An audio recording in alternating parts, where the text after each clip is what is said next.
ত্রয়োদশ জাতীয় সংসদের তৃতীয় অধিবেশন শুরু হয় বিকেল ৩টায়। শোক প্রস্তাবের পরই প্রশ্নোত্তর পর্ব শুরুতে স্বাভাবিক থাকলেও শেষের দিকে আইনশৃঙ্খলা পরিস্থিতি নিয়ে কুমিল্লা ৪ আসনের সাংসদ হাসনাত আব্দুল্লাহ ও পটুয়াখালী ২ আসনের শফিকুল ইসলাম মাসুদের করা প্রশ্নের উত্তরে স্বরাষ্ট্রমন্ত্রীর দেওয়া বক্তব্যে তৈরি হয় হট্টগোল। হাসনাত আব্দুল্লাহ স্বরাষ্ট্রমন্ত্রী আইনশৃঙ্খলা পরিস্থিতি সামলাতে ব্যর্থ কিনা তা জানতে চাইলে স্বরাষ্ট্রমন্ত্রী তাকে সুনির্দিষ্ট তথ্য উপস্থাপনের আহ্বান জানান। আর অন্য এক প্রশ্নের উত্তরে বলেন, পল্টনের বক্তব্য আর সংসদে দেওয়া বক্তব্য এক নয়। আইনের শাসনের টোটাল কবরচনা করা হচ্ছে, এই ব্যাপারে বর্তমান স্বরাষ্ট্রমন্ত্রী পদক্ষেপ জানতে যাচ্ছে। উনি পর্যাপ্ত ভূমিকা রাখতে পেরেছে কিনা, নাকি উনি ব্যর্থতায় পর্যবেসিত হয়েছে মাননীয় স্পিকার?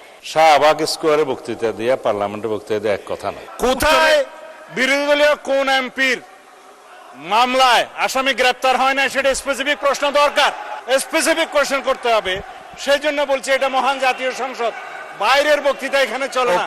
পরিস্থিতি সামলানোর চেষ্টা করেন স্পিকার, তবে বিরোধী দল হট্টগোল করতেই থাকেন। এক পর্যায়ে স্বরাষ্ট্রমন্ত্রীর বক্তব্য এক্সপাঞ্জের দাবি তোলেন বিরোধী দলের নেতা।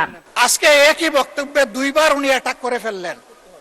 আমার সঙ্গীরা তো মনে করে, আমি নিজেও মনে করি যে এইটা কালচারাল না, এইটা পার্লামেন্টারিয়ান ফ্যাসিজম, এটা হওয়া উচিত না। উনি এই পল্টন আজকে নতুন করে বলেন নাই, হিট দিয়ে কথা বলেন নাই। আজকে আমি সুস্পষ্টভাবে দায়িত্ব নিয়ে বলছি, এই পার্লামেন্টের সৌন্দর্য বিধানের জন্য উনাকে দুঃখ প্রকাশ করতে হবে এবং উনার বক্তব্য সংসদের এই কার্যপ্রণালী থেকে এক্সপাঞ্জ করতে হবে। যদি এইটুকু করে আমরা বসবো, না হইলে এখানে বসা অপমান নিয়ে আমাদের এখানে বসার কোনো প্রশ্নই উঠে না। মানে কথা বলার স্বাধীনতা হরণ করবেন না। আপনারা যে কজন আছেন তার দ্বিগুণ তিনগুণ এই পাশে আছে, সুতরাং শব্দ করে বিচারের বাণীকে স্তব্ধ করা যাবে না। আমাকে সংসদ পরিচালনা করতে দিন। পুরো পরিস্থিতি নিয়ে হতাশা প্রকাশ করেন স্পিকার। আপনার রুলস অফ প্রসিডিওরটা একটু পড়েন।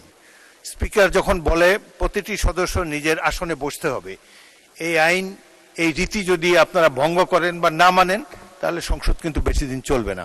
এর আগে প্রশ্নোত্তরের জবাবে মক্কা চুক্তিকে ইতিবাচক হিসেবে দেখা হচ্ছে বলে সংসদে জানান পররাষ্ট্রমন্ত্রী।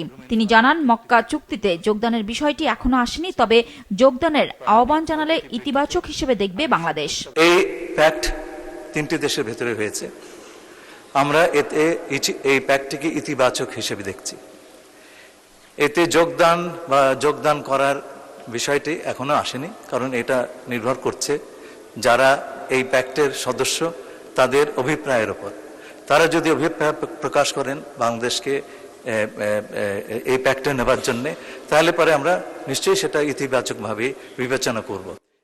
অপর এক প্রশ্নের জবাবে পররাষ্ট্রমন্ত্রী জানান, গঙ্গা চুক্তি সমাপ্তির পর নতুন চুক্তি নিয়ে সরকার কমিটি গঠন করেছে। সেটির বিষয়ে ভারতকে জানানো হয়েছে। এখন ভারতের উত্তরের অপেক্ষায় বাংলাদেশ। এছাড়া প্রশ্নের জবাবে অর্থ প্রতিমন্ত্রী জানান, মেট্রো রেল প্রকল্পে অতিরিক্ত ব্যয় হচ্ছে কিনা তা পর্যালোচনা করা হচ্ছে।